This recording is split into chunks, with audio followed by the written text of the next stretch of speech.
Imagine acordar no meio da madrugada com o som do vento, tentando arrancar o mundo do lugar. As janelas de casas comuns estremecem, postes cedem, telhados voam como folhas secas. E o noticiário repete aquela frase, que sempre parece exagero até ser tarde demais. Categoria 5. Agora imagine estar no centro dessa fúria e ainda assim sentir silêncio. Não um silêncio vazio, mas um silêncio pesado, seguro, quase impossível. E quando a tempestade acaba, enquanto bairros inteiros contam prejuízos, você descobre que a sua maior preocupação naquele mês continua sendo a mesma de sempre. Uma conta de aquecimento que custa menos do que muita gente gasta em um jantar. Parece fantasia, parece propaganda, parece uma dessas ideias boas demais para serem verdade. Mas não é. O mais impressionante não é só existir uma casa assim. O mais impressionante é perceber que ela não depende de um milagre tecnológico vindo do futuro. Ela nasce de uma lógica tão antiga, tão simples e tão inteligente que quando você entende, a pergunta deixa de ser como isso funciona e passa a ser por que quase ninguém faz isso. Porque estamos falando de uma casa que transforma o próprio terreno em escudo. Usa a temperatura da terra a seu favor e reduz a violência do clima a uma camada distante de ruído. E quando você mergulha nessa história, percebe que não está diante de uma curiosidade de arquitetura. Está diante de uma ideia que desafia o modo como fomos ensinados a morar. Se você gosta de descobrir soluções que parecem escondidas bem na frente dos nossos olhos, já se inscreve no canal agora, porque o que vem a seguir não é só sobre uma casa em comum, é sobre uma forma de viver que faz muita construção moderna parecer frágil, cara e absurdamente mal planejada. A primeira reação de muita gente é imaginar um bunker frio, apertado, escuro, quase claustrofóbico. E é exatamente aí que a percepção erra. A casa subterrânea de verdade não nasce para aprisionar. Ela nasce para proteger. Ela não é um buraco improvisado no solo, nem um capricho excêntrico de quem quer ser diferente. Quando projetada com inteligência, ela pode ser ampla, iluminada, elegante, silenciosa e surpreendentemente confortável. O segredo está em entender que o inimigo de uma casa convencional é o ambiente externo em constante agressão. Calor demais, frio demais, vento demais, umidade demais, ruído demais. A casa comum passa a vida inteira tentando resistir a isso. A casa subterrânea faz algo muito mais sofisticado. Ela sai da linha de tiro, lá em cima, na superfície, tudo muda o tempo todo. O sol castiga o telhado. A madrugada rouba o calor das paredes. O vento invade qualquer fresta. A chuva testa cada ponto vulnerável. A temperatura sobe e desce, como um corpo em febre. É por isso que tantas casas parecem estar sempre lutando para se manter habitáveis. No inverno, você gasta para produzir calor, e minutos depois, vê esse calor escapar. No verão, liga a refrigeração para expulsar um calor que continua entrando sem pedir licença. É um combate contínuo, caro e, em muitos casos, perdido. A construção tradicional parece sólida, mas energeticamente ela é instável. Ela depende de máquinas para corrigir um problema que o próprio desenho da casa criou. A terra funciona de outro jeito. Pouca gente pensa nisso. Mas o solo não reage ao clima com a mesma impulsividade do ar. Enquanto a superfície enlouquece com extremos, camadas logo abaixo mantêm uma estabilidade impressionante. Essa estabilidade é um tesouro invisível. Quando uma casa se apoia nessa massa térmica natural, ela deixa de ficar exposta ao humor violento do tempo. O que a Terra faz não é simplesmente isolar. Ela desacelera, ela amortece, ela segura os excessos do mundo lá fora e impede que cada oscilação climática se transforme num sofrimento lá dentro. Em vez de viver sob ataque direto, a estrutura passa a operar em uma zona de equilíbrio. É por isso que uma casa subterrânea pode custar tão pouco para aquecer. Não porque ela seja mágica, não porque alguém inventou um equipamento secreto, mas porque ela não precisa correr atrás de uma diferença absurda entre o inferno de fora e o conforto de dentro. Quando o ambiente ao redor da casa já está naturalmente mais estável, o esforço necessário para manter uma temperatura agradável despenca. Em vez de lutar contra extremos, o sistema apenas faz ajustes. É como a diferença entre empurrar um carro quebrado morro acima e apenas corrigir levemente a direção de um veículo já em movimento. O gasto muda completamente. A lógica muda completamente. A relação com energia muda completamente. E então vem o segundo choque: resistência. Porque quando alguém ouve que uma casa está debaixo da terra, imagina a fragilidade. Só que, em muitos cenários, acontece o contrário. Um furacão destrói o que encontra pela frente, porque precisa agarrar uma superfície, explorar arestas, arrancar coberturas, quebrar fachadas, pressionar janelas, levantar telhados, transformar elementos soltos em projéteis. A casa tradicional oferece tudo isso ao desastre. Superfícies expostas, partes leves, pontos vulneráveis, elementos que podem falhar em sequência. Já uma casa integrada ao terreno reduz drasticamente essa exposição. O vento pode gritar acima dela, mas não encontra o mesmo corpo para violentar. É como tentar derrubar uma montanha soprando contra ela. Quando falamos em categoria 5, falamos de um nível de força que humilha ilusões.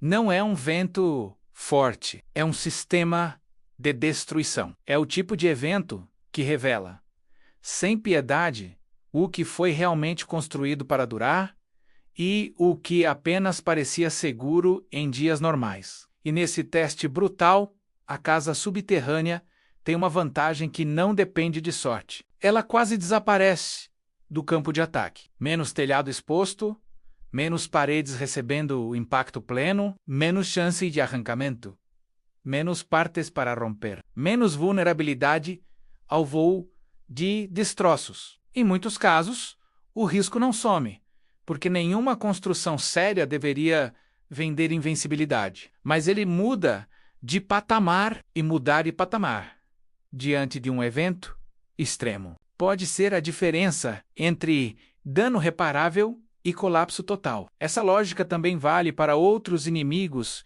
que se tornaram rotina no século XXI: ondas de calor cada vez mais longas, tempestades mais violentas, incêndios florestais, oscilações bruscas de temperatura, ruído urbano, falhas de energia. Quanto mais o mundo lá fora se torna imprevisível, mais a estabilidade deixa. Existe ainda uma barreira menos visível, mas decisiva: o sistema foi desenhado para repetir o familiar. Bancos entendem o que já financiam há décadas. Órgãos públicos aprovam com mais facilidade o que já viram centenas de vezes. Construtores preferem vender o que a mão de obra já domina. Seguradoras calculam melhor o que cabe em tabelas antigas. O mercado imobiliário adora previsibilidade, mesmo quando essa previsibilidade produz casas caras, frágeis e dependentes demais de energia.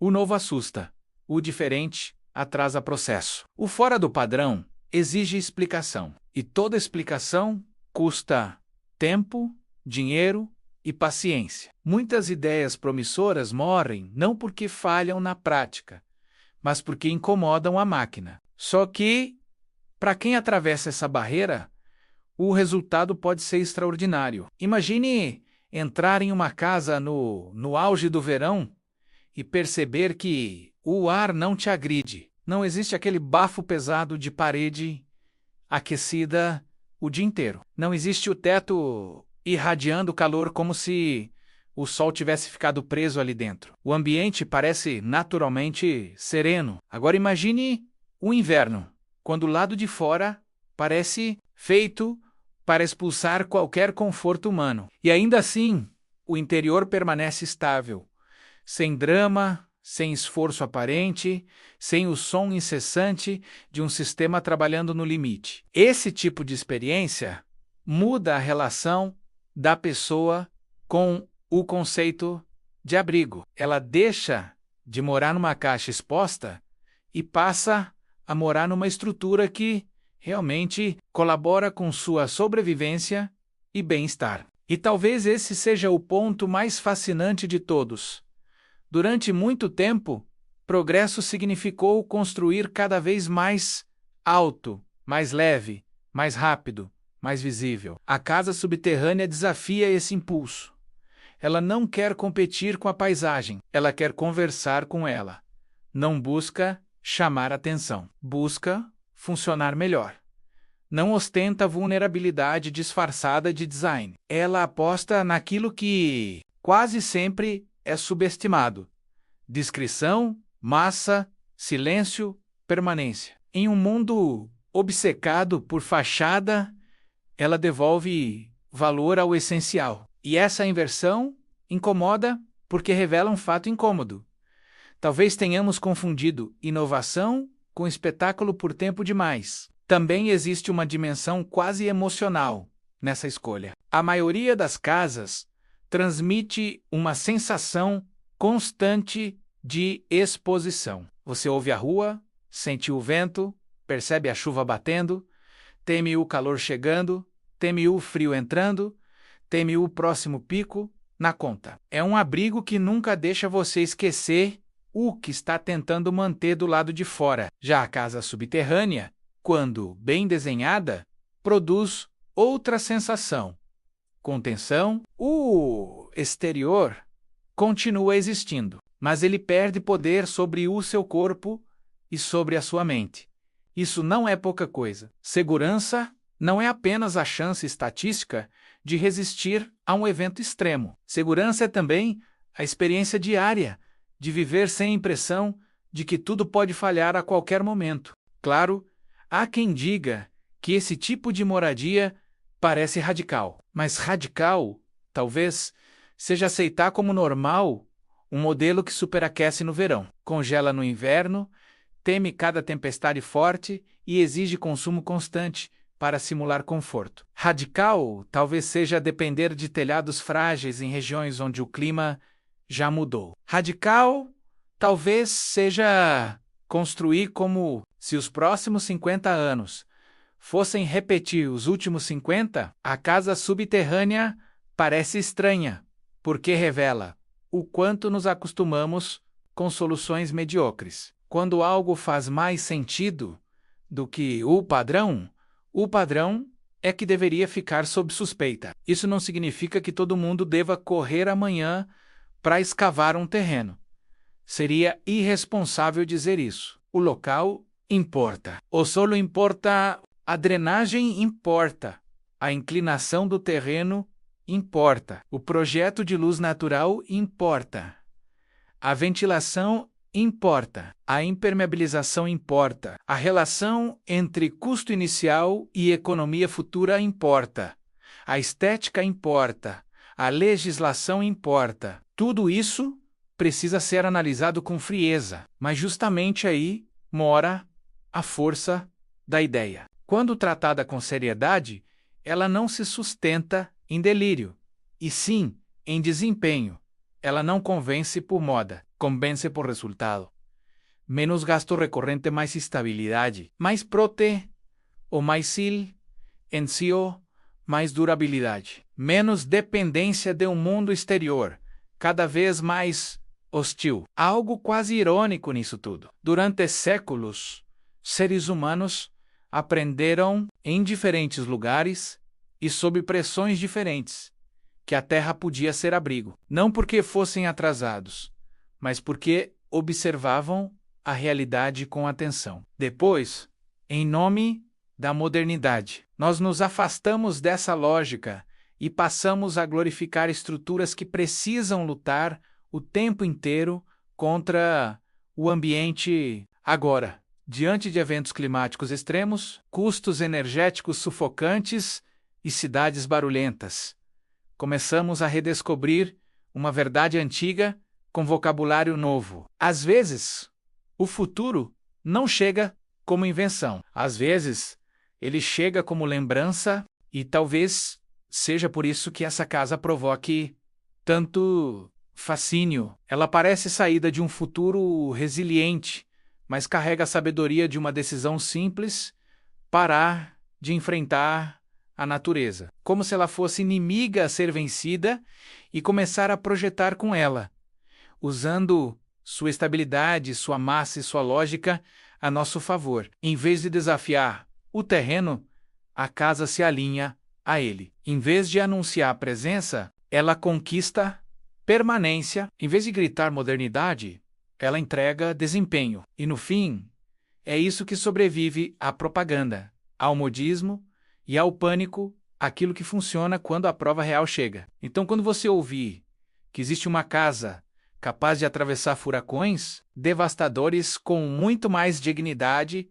do que construções comuns e que ainda pode manter o custo de aquecimento absurdamente baixo, não trate isso como excentricidade.